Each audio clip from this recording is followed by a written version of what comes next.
Hello, lovely viewers. I am Sammie Aurora, and this week I'm talking to you about conscious relationships. So, what do we mean by conscious relationships? Conscious as opposed to unconscious. So, it's about being clear in our mind about what we want, also what we don't want. Often we can be ruled by a subconscious pattern. It may be that you're in a relationship and you keep coming across the same problems, or it may be that you're single but you keep attracting the same kinds of men.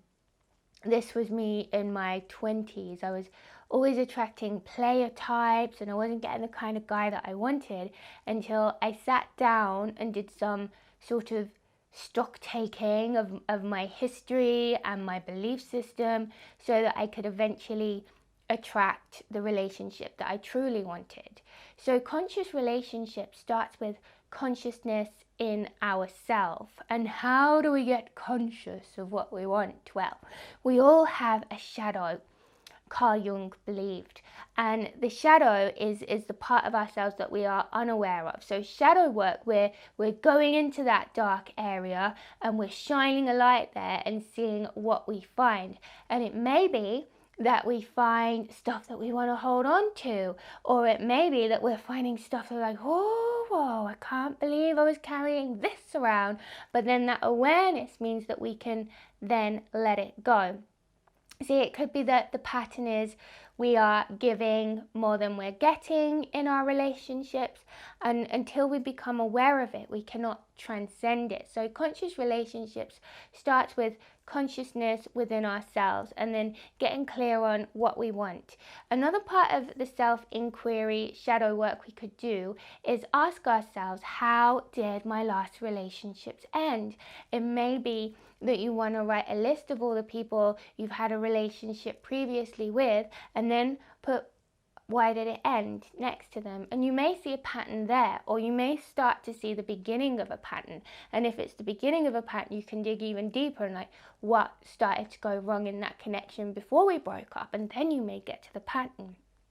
But then you can recognize the traits that you may be attracting in another person that you don't want and highlight those as red flags moving forward so that you never get emotionally attached to someone like that again and don't repeat the same mistakes.